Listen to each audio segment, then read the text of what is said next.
I'm Eric Lipsy, and this is Galt University. Today, I'm here with my lovely wife, Teresa Lipsy. Hi, everyone. Well, a lot of people have asked, how do we make it work? You know, we've been basically business partners since 2005, and we've been through a lot of different things with a lot of different businesses. And people have also often asked, how do you make that work? So today, we figured we would spend a little time to share with you how we make it work. So we'll get started. Maybe we'll share with you a little bit about how we met. Maybe Okay. you'd like to take it, Okay. so I don't give my version of it. Okay. My version's better. And with the truth. So it was March 26th, 2004.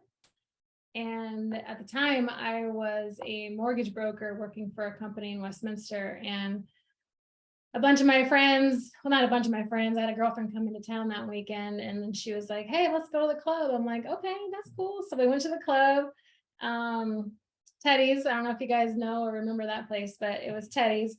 And I was with a couple of my girlfriends, and we were on the dance floor, and I was dancing with my friends, and I stepped back, and I stepped on his foot, and he's going to deny that, but I stepped on his foot, and I just turned around, and I just saw this great, big, beautiful smile and this orange and yellow, which are the colors I despise on people, but not on him, apparently. But I saw him wear the shirt, his beautiful smile, and he was like, do you want to dance? And I was like, yeah, I do. So then we just kept dancing all night long. So. Yeah, and we've been dancing ever since. We basically share the same story on that, I think. Yeah. Yeah, because you're with your friends and I was with my friends. And yeah, so we went on from there. We were engaged in 3 months, and then got married in exactly 1 year after that. Yep. Yeah, I know, pretty crazy, right? But no, that's nothing. The next things we did is 3 things people say you should never do in the same year. We got married, moved to Arizona, and started different careers all in the same month.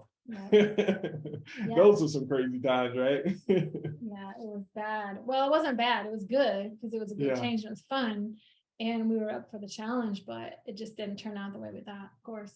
Yeah, we bumped our heads quite a bit. I say a few months into it, we realized why people say you shouldn't do all of those things at one time. Yeah, but not only that though, you were super stubborn. Well, actually, we're both stubborn. Yeah, we're both stubborn. Yeah, we still are. So you can imagine what our kids like, right? What was I going to say about the when we met, Eric was actually in the military. Yes. He was in the Air Force, and I was a mortgage broker, like I said already. And you want to tell how I gave you an ultimatum?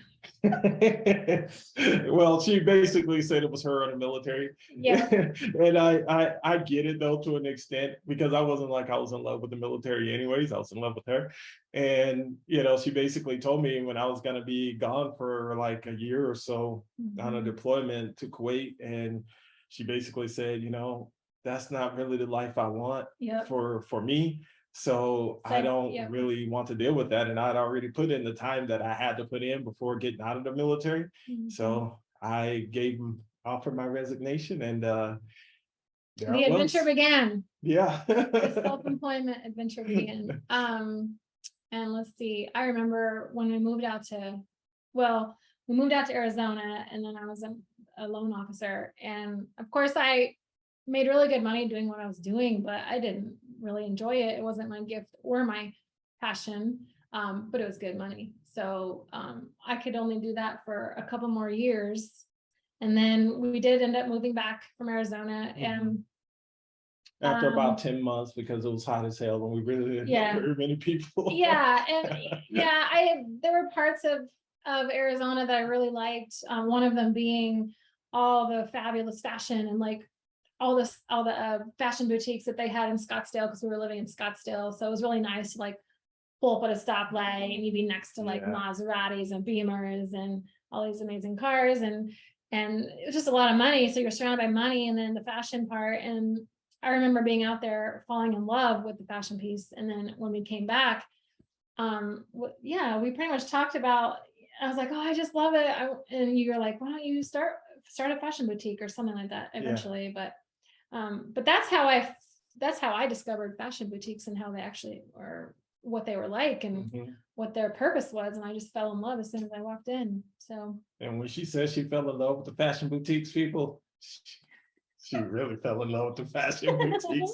Oh, because I shopped? You shopped. Yeah. And you shopped. And it was fun though. I enjoy seeing that. I enjoy seeing you having a good time with it. But yeah. But I think it was more like, how can she get this stuff for half off every time? Right. How can you turn it? How can you turn that passion for shopping into a business? So, yeah. Yeah. Exactly. That's kind of what I did. Yeah. Yeah, that's exactly what you did. Yeah. But yeah.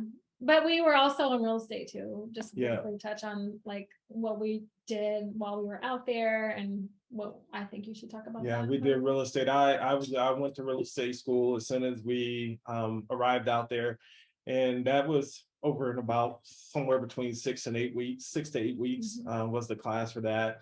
And then, thinking, oh yeah, this is my first venture into entrepreneurship. So I had no idea how tough it was going to be to go into real estate in a place where you knew no one. So yeah, so that that created its own set of challenges, is trying to get that real estate off the ground. I finally started selling something, or what, around about 6 months into it. I finally got my first deal, but it was not, it was a little discouraging getting to that point. It was a lot different than what I expected it to be. I was under the impression that if you build it, it will, and that's really not the way it works. I think, but like how we made that part work, because of course that's the whole goal of this video, is like to share with people. Right. How were we able to move, change our careers, and move to a different place without almost barely knowing anyone. Right. And still, like, keep pushing forward. But I think we didn't enjoy it out there. So the way we got through that was, okay, I'm miserable here. I don't like doing it. The real estate market's starting to come back off that bubble. So let's just go back to Denver. Right. So I feel like if I would have stayed out there, or if we would have stayed out there, we would have been not miserable, but we knew that we didn't have that connection around us like we had here. And of course, family. And I know my brother was out there and he had recently got married. And so we missed your family and our friends and stuff. So we did move back like in less than a year. And we did buy a condo while we were out there, and we moved back, and we purchased a few other homes when we came back. But that was probably the main important thing there, was we decided we weren't happy there. Right. And we hadn't, Ajna wasn't born yet. So we had the freedom, and I just had my 2 cats. Yeah. Yeah. We thought real estate investing was the key to the kingdom, basically. Yeah. Until the whole market crashed down in 2008, 2009, and that wasn't fun. Yeah. So. No, that wasn't. It's like, how did you get through that? So yeah, we can talk about that too. But well, we don't even have to go into detail about it. It's just one of those things where we've been through so many different things over the years, and it's been 18 years at it now, as far as and it's been quite an adventure. We had some great times, we had some rough times, some really tough times. And by really tough, he means really shitty. Yeah. Absolutely. Absolutely. Those times that make you question everything, like, why am I even here? Well, I'll just be transparent. Like, we even asked each other that a couple times. It got super stressful. And we were like, you know what? Absolutely. Are you happy? Yeah. Are you? Yeah. Or more like, do you want the same thing? Right. We asked that to each other. I remember 2 times. As clear as day. It was like, okay, what do you want? Well, I want this. Okay, what do you want? Well, I want this too. Okay, let's take the next step. Let's move forward. Let's stay focused on what we want, which was ultimately the same thing, which is still the same thing. Right. But that's just how we move forward from those really, really, really, really tough places. Yes. And I think to dive into that a little bit more, what she's talking about when we ask each other if we still wanted the same things, we were talking about each other to an extent. Yeah, that too. If we were still at a point, because I know it's kind of an awkward thing to ask someone. It's like, do you still want to be with me, or are we still on the same path, heading the same direction? Because we lose those conversations, right, at times where we just start going through the motions, and it just seems like one day after the next you start taking things for granted, and you forget that you're on this journey together trying to accomplish this common goal. And then sometimes those goals change for one person or both people, and if you don't stop to have those conversations, a lot of times you don't know that that person's heading on an entirely different path than you are.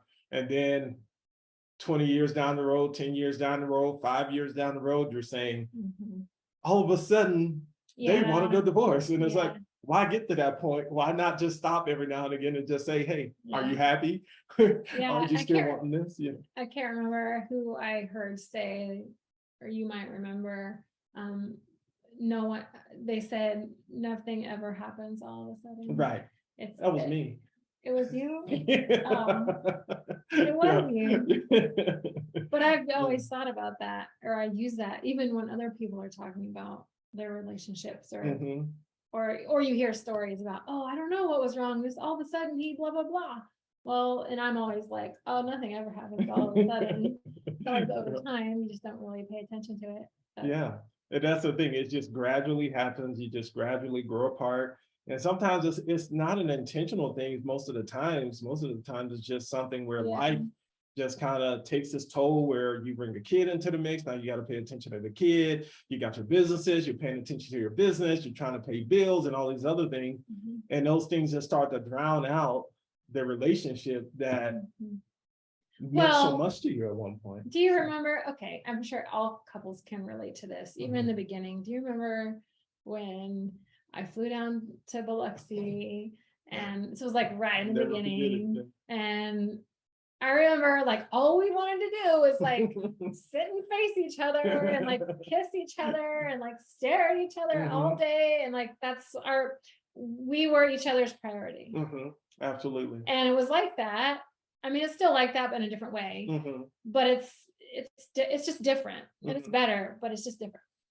And I think that's more what happens is we have all these priorities. Every couple has priorities, whether it's their business, their, the money, bills, kids, and that slowly, the attention and the time and the energy that you put into your spouse just kind of gets lower and lower on the list because, you've been together so long, or we've been together so long. Right. So honestly, like, my business now and all my clients are my priority. Ajna, I think about Ajna all the time. And of course I think about you, but you're a grown ass man. I'm just saying, like, you can take care of yourself. You're not paying me to design your house for you. Right. So, and you've got your own things going, and I respect that and I value that. And we do that with each other.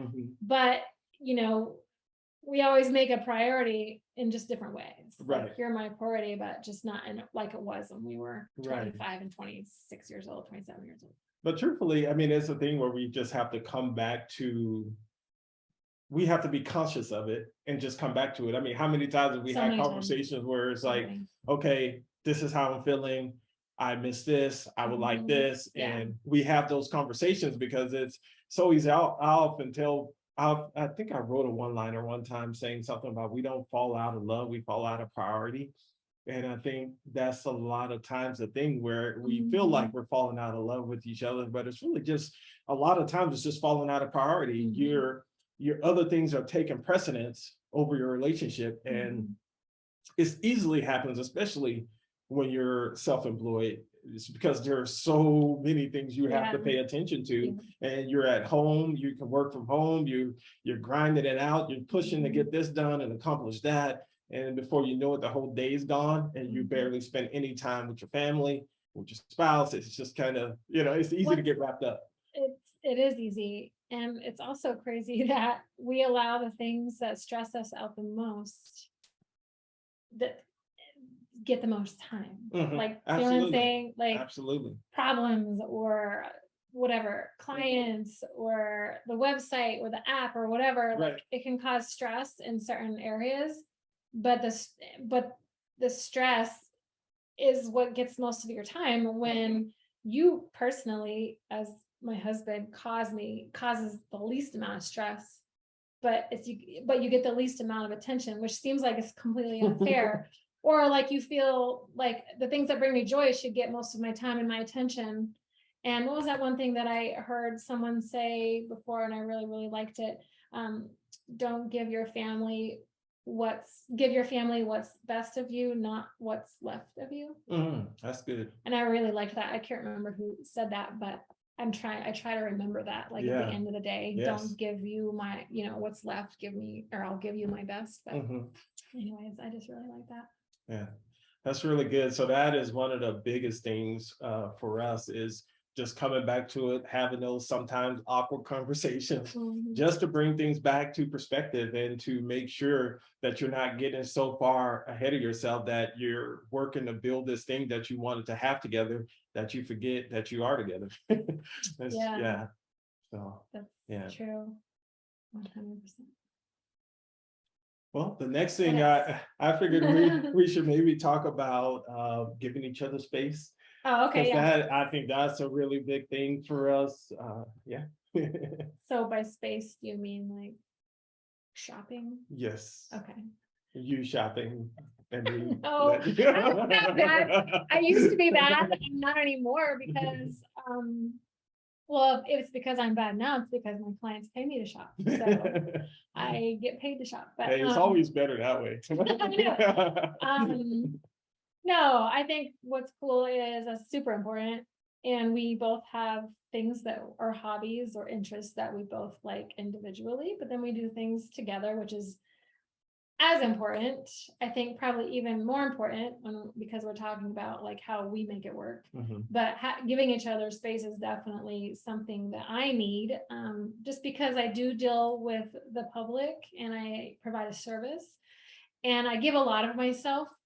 Physically, emotionally, and for me to kind of come down off of that, I definitely need me time for sure. And that's really important to me because, of course, the better I can be for myself, the better I can be for him, the better I can be for Ajna, and of course, the better I can be for my clients as well, because it's a lot to juggle sometimes. But absolutely, and I think for me, I can go sit by a river for hours, 2 hours, 3 hours, and I can go hiking. Because you fall asleep.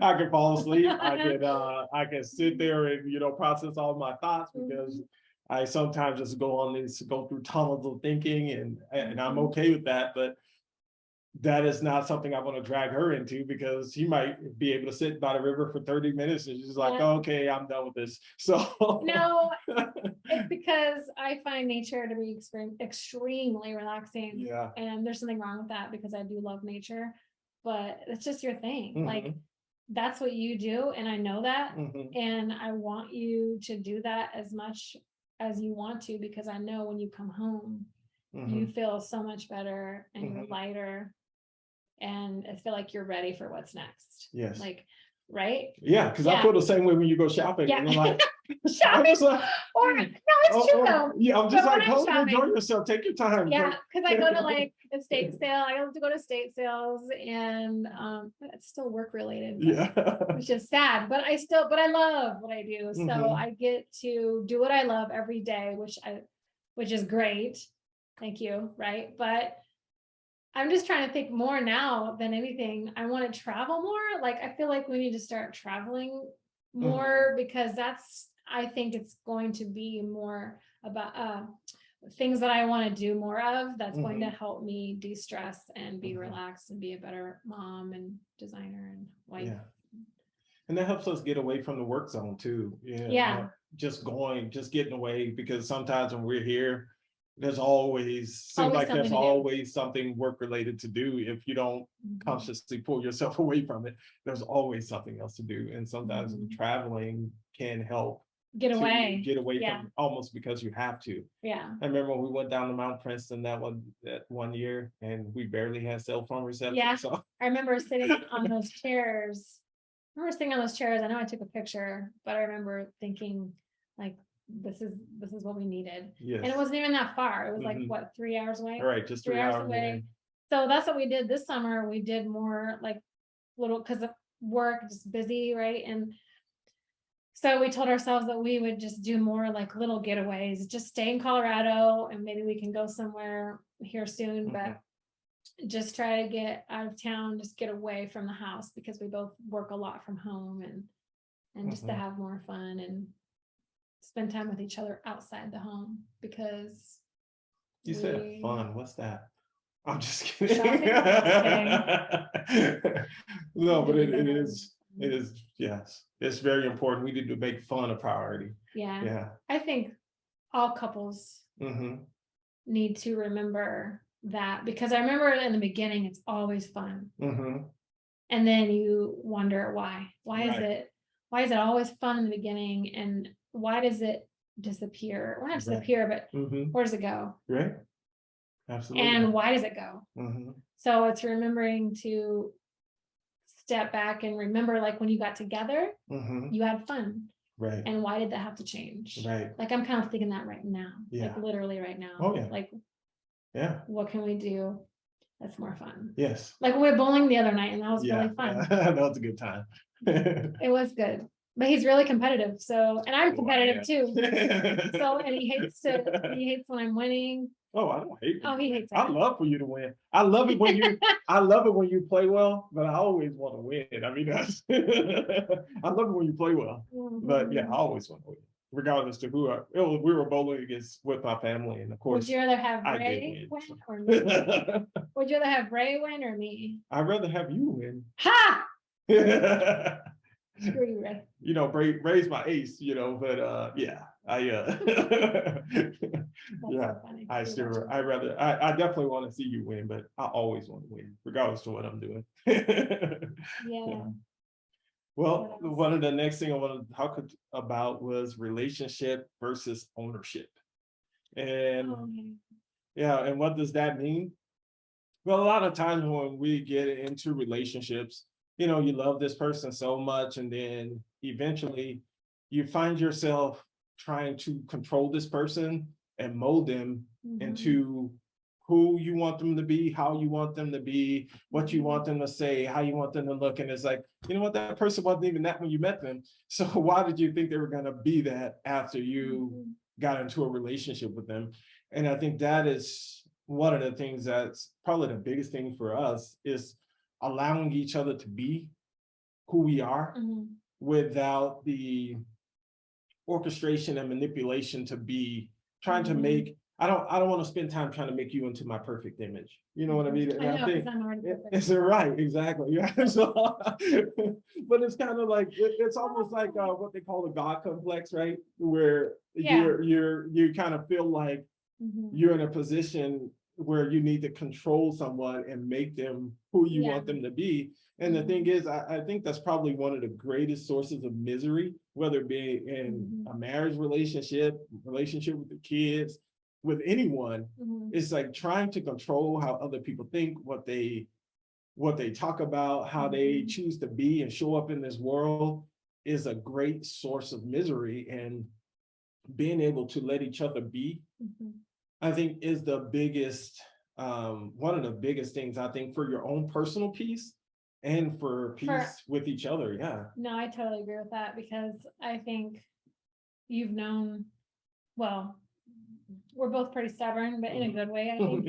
But I think you've known me, you know, since day one, that I don't like to be controlled. Like, I don't like to be told what to do. I don't like to be told how to dress or anything, actually. I don't like to be told, you know, who I can and can't talk to. Trust me, I dated guys like that in college, and they did not last long. And I think everybody, and you know, I'm sure most people have been with someone in their life where they were trying to be manipulated and controlled by the other person. And like you said, it causes misery.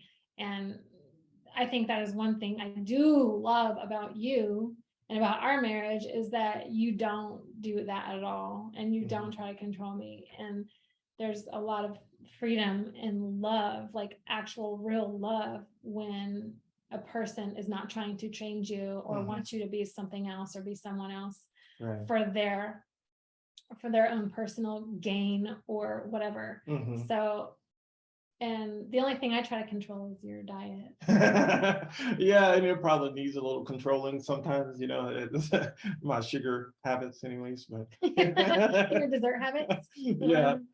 So Hey, I get a little nudging in that, but it's not to where it's a thing where I can't sleep at night, or I don't feel comfortable in my own home because my wife wants me to eat less dessert, you know. And I think that I like it when, you know what I like more is when you go eat your cake or whatever, or like your 2 pieces of cake or something, and the next morning you're like, oh, I didn't sleep very good and my stomach hurts. And I'm like, I'd rather be like, you brought this on yourself. Oh yeah. You know what I mean? Like, and the thing instead of saying, honey, you better not eat that cake, because like he knows not to eat it. Like, why try to tell him that? He's gonna enjoy it for 10 minutes and then be miserable for 24 to 48 hours. Like, and he knows that. So, you know. And even telling me I brought it up myself, it's like, I already knew that. I knew that when I did it, because she does, I do a lot of business research. She does a lot of health research. My daughter and I call her our healthcare provider because she knows all the health stuff and things you shouldn't eat and what's good for your body, what's not good for your body. And so she does that, and I gravitate to more of the business books, and we share those with each other to an extent to where at least we're knowledgeable about it. But I don't know enough about it to preach about it. So yeah, but she tries to keep us alive, and I appreciate that. Well, the next thing, if you didn't have anything else on that. No, I don't think so. Just giving each, what was it about? What was that last piece? Relationship versus ownership. Oh, Just yeah. realizing you don't own the person. You're in a relationship together. I don't own you. You're not my property. So I don't need to, I'm not going to spend time trying to control you, because nobody wants that. Even if they don't say anything, trust me, nobody wants to be controlled. Right, exactly. No adult, especially. Well, I think the last thing too, maybe we should just mention is, you know, mind you, we also have an almost 13-year-old. So she has witnessed and has been a part of everything that we've done, well, you know, since she was born, obviously, but she's witnessed a lot of communication. I mean, proper communication, respect, love, probably not as much affection. At times, we get wrapped up. That's what happens. You know? But that's just the truth. And of course, I know a lot of people can relate to that. So, but again, that could be an area of improvement, because we're always talking about, okay, what are some areas that we can improve upon? And that would probably be one. Along with fun. And fun, but I think it's kind of go hand in hand. But what I was saying is, whatever we do and how we treat each other and how we make it work is also how she's going to observe and understand and know how to be in the relationship in her future. So, you know, like my parents were divorced when they were 3.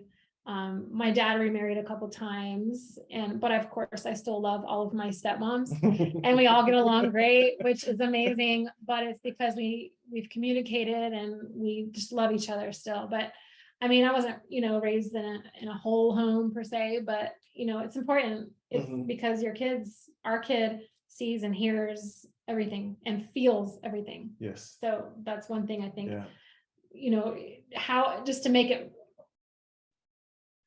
important it is to make it work, but in a healthy way. Right. And make no mistake about it, our kid is very vocal. If she sees something, feels something, she's going to say something. I remember when she was 3 years old, 4 years old. And I was working, and she I thought you were talking to Robbie.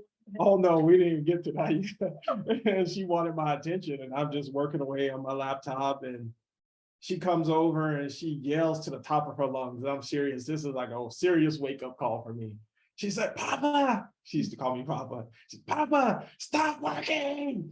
And she screamed so loud with so much fury. And it was just like, it pierced my soul, where my kid was telling me, even at the age of what, 3 years old, that she wanted my attention and that I needed to give it to her. So You know what? Yeah. I instantly stopped working. One thing though, she started closing my laptop while I was working to get my attention because she can be very aggressive like that. I was like, no, that's not gonna work. You can't just close my laptop because my documents may not necessarily say. So yeah, so we have to work through that. But yeah, but she definitely gave me a wake-up call as far as paying attention to what really matters, family, wife. And there's been other times where she's asked us, she's like, why don't you guys do this more? Why don't you guys do that more? And she's just very intuitive and she knows when things aren't kind of flowing. Yeah, she knows. Like that. So she'll say stuff. So, but anyways, that's another story. But yeah, she will definitely say something if she sees us going off track for sure. I think another thing too that I feel we're good at least I know I'm gotten better at, is expressing myself. And like, if there's something wrong, you talk about it. Yeah.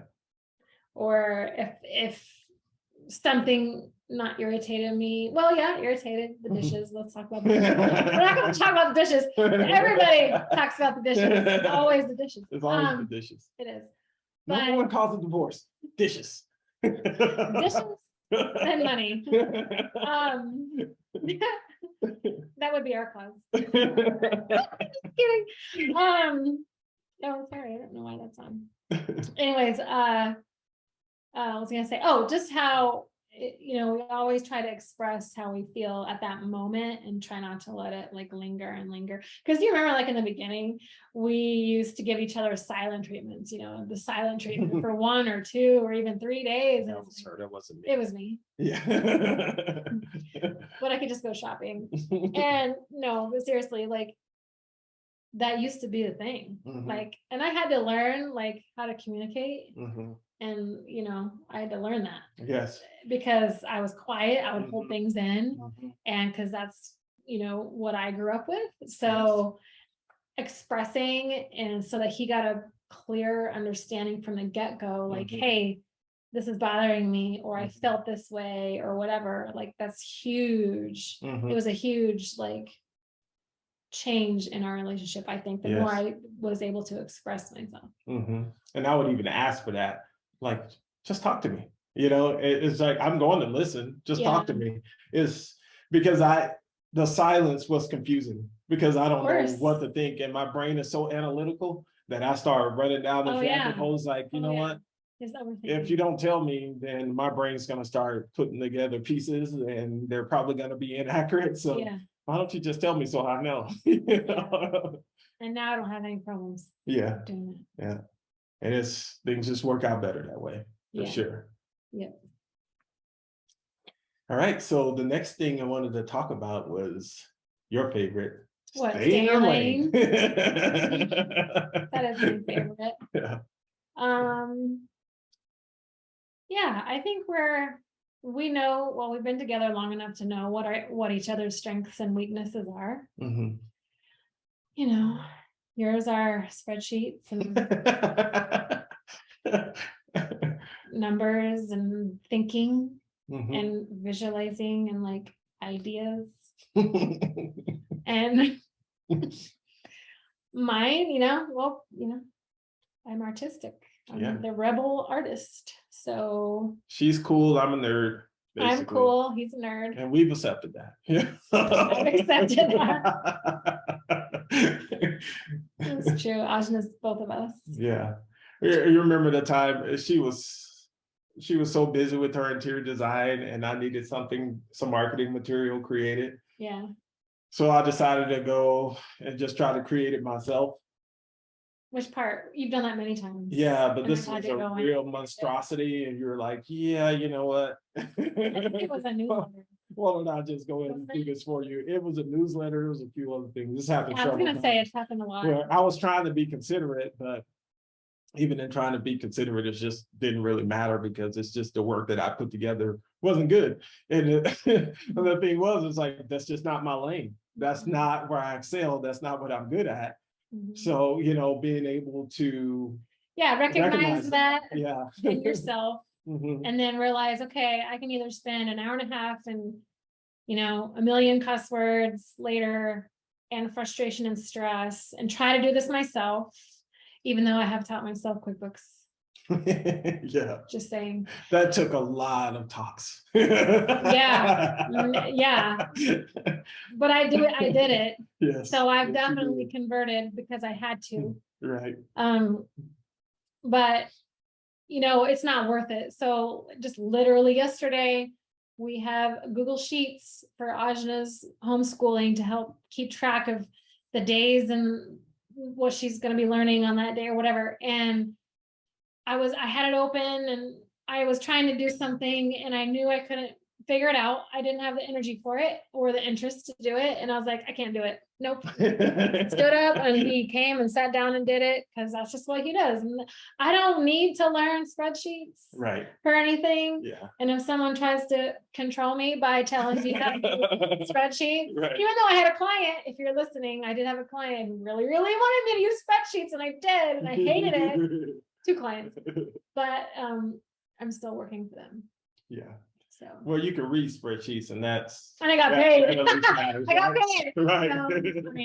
Yeah. Makes a difference. But that happens quite a bit because our daughter is homeschooled, so it kind of comes into play quite a bit with recognizing each other's strengths, where she's more cool, more lenient on some things, and I'm very strict about certain things. Or it's like, nope, you have to know this. We have to move on this. And she's like, okay, well, maybe not so tough. So it kind of creates a balance where I would feel bad for my daughter if she only had to deal with me. I would too. No, that's true.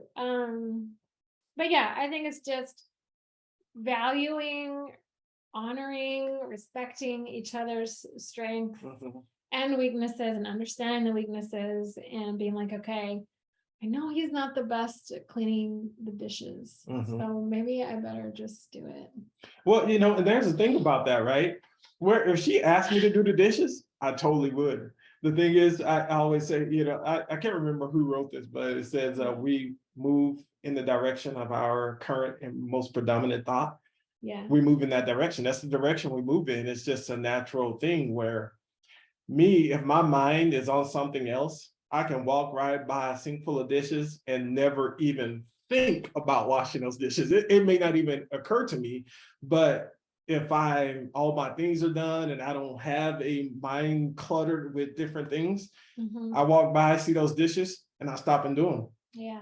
That rarely happens. Never. That's the problem. Well, okay, hold on though. That's just going back to, 2 things. One, that's just going back to who you are. You've always been, and you always will be, the person that's always constantly thinking and analyzing and strategizing. Like that's how your brain works. That's how you've been. That's my programming.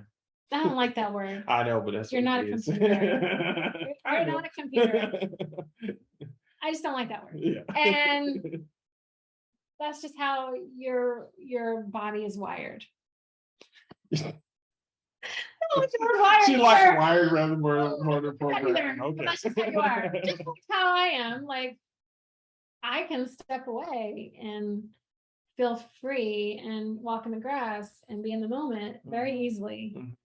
And he has a really hard time doing that. Yeah, so that's work for me. I think it's just understanding that about each other and realize, okay, I'll never change this about you.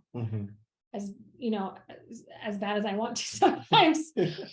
But I'm not gonna that's not gonna be a problem with us in our marriage. Because we have an understanding. Yeah. Yeah. And the thing is sometimes your greatest gift can also be your greatest hindrance or curse. Because it's like that same thing that allows me to be able to figure things out and work through things. It's also really conceptualize things. annoying. Yeah, exactly. So myself out. Yeah, there's a flip side to that where it's good over here, but it's bad over here, sort of thing. And I've recognized that a lot of times, and I do, it is something that I work on in my life, trying to get better at. It is not something that comes easily to me, so it really requires conscious effort. Yeah, I think that's the good thing too, because of the way you are created. That because of the way you are, right? You're always thinking about the future more, and you're thinking about like security and investments and how we're going to build that wealth and how we're going to be okay 10 years from now, 15 years, 20 years from now. And because of the way I am, I'm more of a present person and I live in the moment a lot easier. And I'm an artist. So I'm always feeling. Artists are always feeling. And that's one thing that I wouldn't say that's a hindrance or a curse in most cases, but my mind doesn't go where your mind goes. And I think that's another thing, like we have to just honor that about each other. And I think we do a pretty good job about that. You know, and even thinking about that when you talk about it, it actually makes me think, because a lot of people will see us and they go, how are you guys even together? Because we're so different. You're so different. But I think it brings us kind of a balance. It does bring a balance. Yeah, it kind of, because he was such a nerd. He was the biggest nerd. Like, you guys should have seen his closet. It was like, I kind of missed parts of it, but it was like super organized. Yeah. Your bed was always made and like everything was symmetrical. Oh, you didn't talk about when we first met, like how I moved all your furniture. Anyways, but like, yeah, I think you've changed a lot, but we've, like you were here and I was here. And then we've sort of just over the years kind of have become very similar in certain ways. Right. But holding that balance, but also holding ourselves as individuals here. Right. But we have found a good middle for each other. Right. It's like we've adopted each other's qualities, some of each other's qualities. Yeah, my family always talks about, they're like, wow, Teresa's kind of made you cool. Because I was just the kind of person, if there wasn't a plan made 2 weeks in advance, you can forget about getting me to show up. It's just, nope, you should have called me 2 weeks ago. And that's just how I was, just very ABCD, nothing out of the norm. It's like I was very predictable. You knew I was going to show up about 5 to 10 minutes early for everything. And you could predict exactly what I was going to do, because I didn't change many things at all. Nope. Yeah. Until my wife came along, and then now I'm like having spontaneous moments where like, hey, you guys want to get together this evening? Where I never do things like that. Nope. Yeah. Yeah. Thank God. Yeah. No, but I've become more like,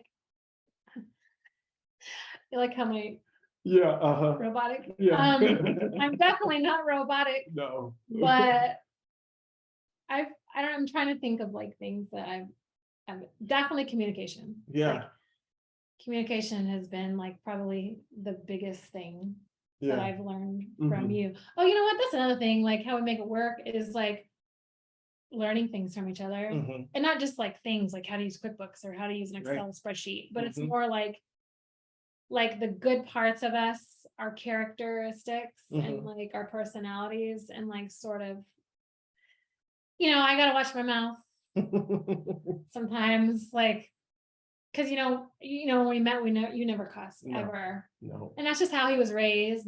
Sorry, I'm talking like there's people, but like how you were raised. Okay. But like, you knew you wouldn't cuss ever, and now I think you do. Sorry, Mama, but he does. He does. I cuss less, so I'm like, like little things like that, or things that I've learned from you that I've integrated into like the way I speak or the way I hold myself or whatever, and communicate. And like, he's helped me so much with communication. Like, it's made a huge difference, one, in our marriage, but also as a business person. Like, you helping me like verbalize the way I like, just articulating the emails to my clients, to vendors or whatever, just to make sure you're staying professional and respectful. Like, you've helped me out a lot with that. So, well, thanks, son. You've helped me out with so many things. Like I said, my family even likes me better because of her. I think if something ever happened, they get rid of me and keep her. Yeah, that's true, and I would be okay with that. But like, I forgot what I was going to say. It was something to do with just how your family will literally say like, "Oh wow, Eric's funny." Because he'd be saying jokes because I guess you weren't ever It just wasn't funny or like lighthearted or free or whatever. And there's a lot of other things too that I think I've like. Yeah. She's helped me relax and not be so uptight. Yeah. Yeah.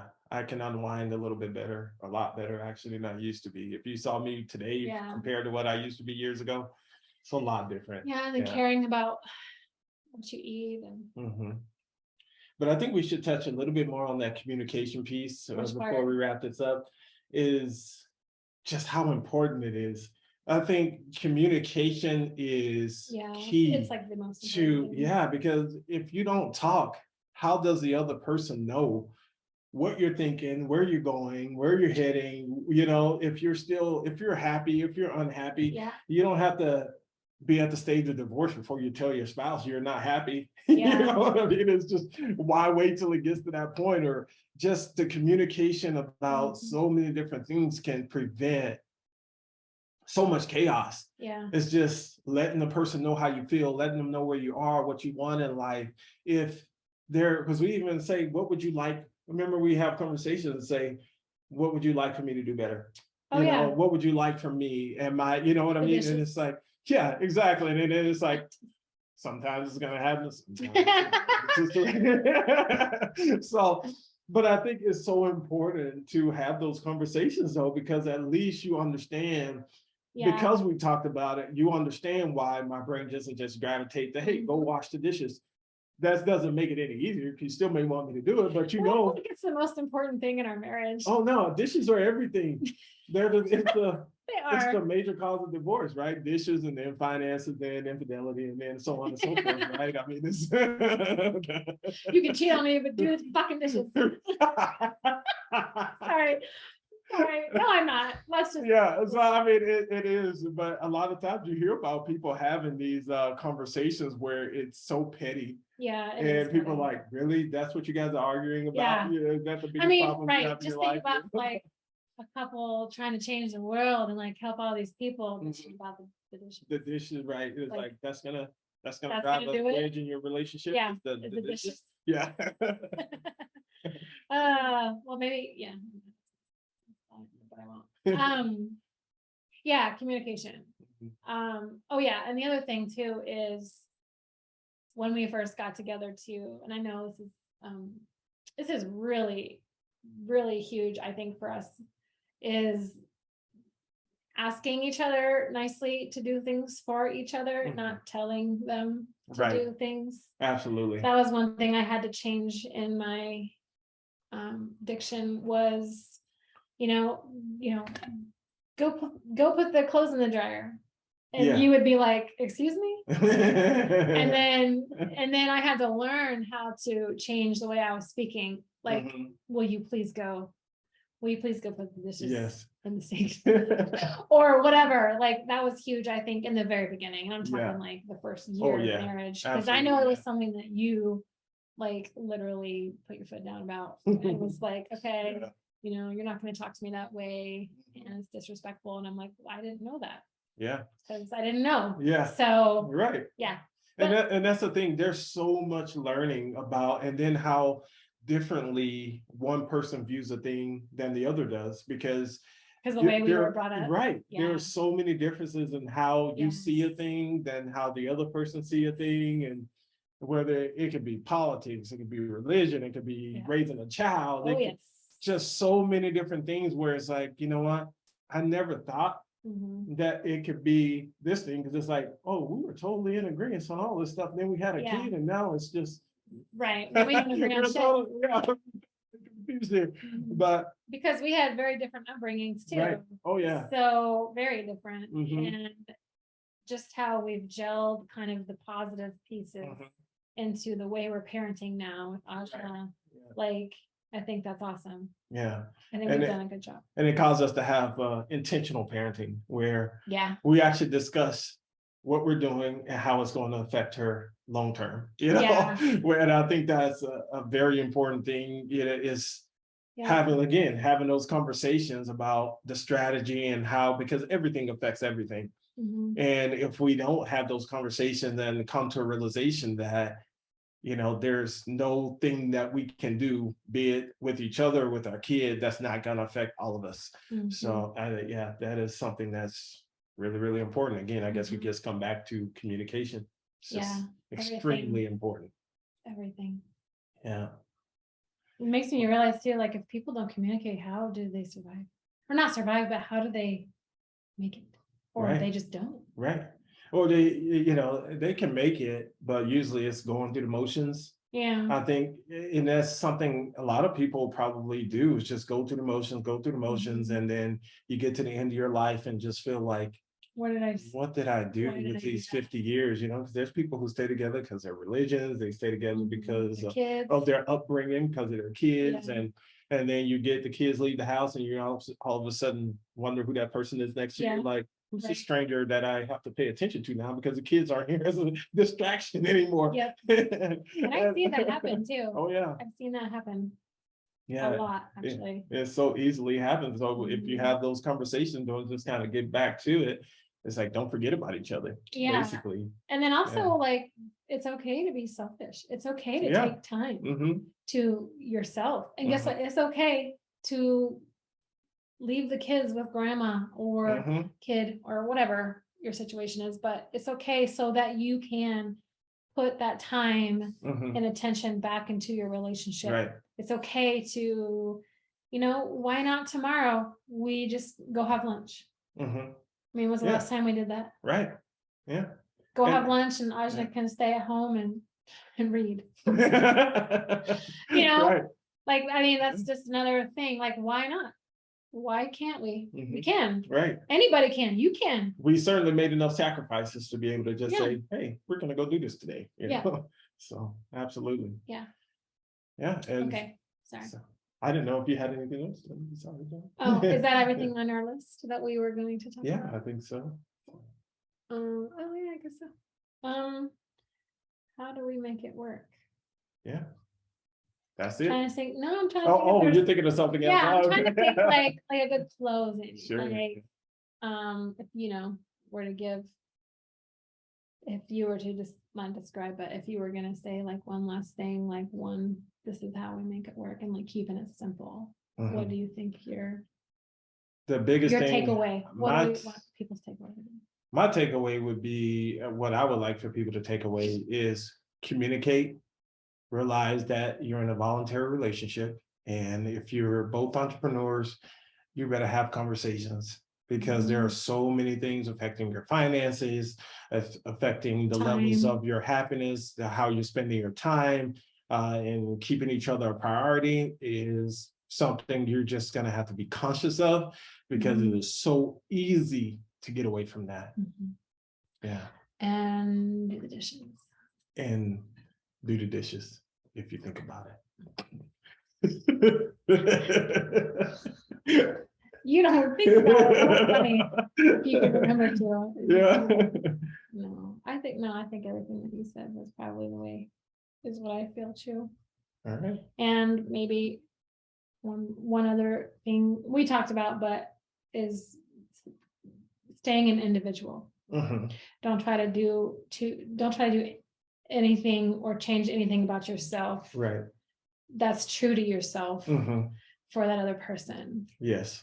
I don't need her to be me, and she definitely doesn't need me to be her. So, no. Yeah. Yeah. And the cool thing is too, like, we're completely independent. And I like this saying, or I've heard someone say, like, an independent woman doesn't need a man. She wants a man. I like it. Me too. But anyway, love you. Love you too, baby. Okay. Well, folks, there you have it. There's no answers. Now you can go live a happily ever after life. Happily ever. No, it's still going to be work. But trust me, those tools will help you to enjoy your relationship a bit more, especially if you're in business together. Yeah. Make sure you're getting those things done. Until next time, this is Galt University.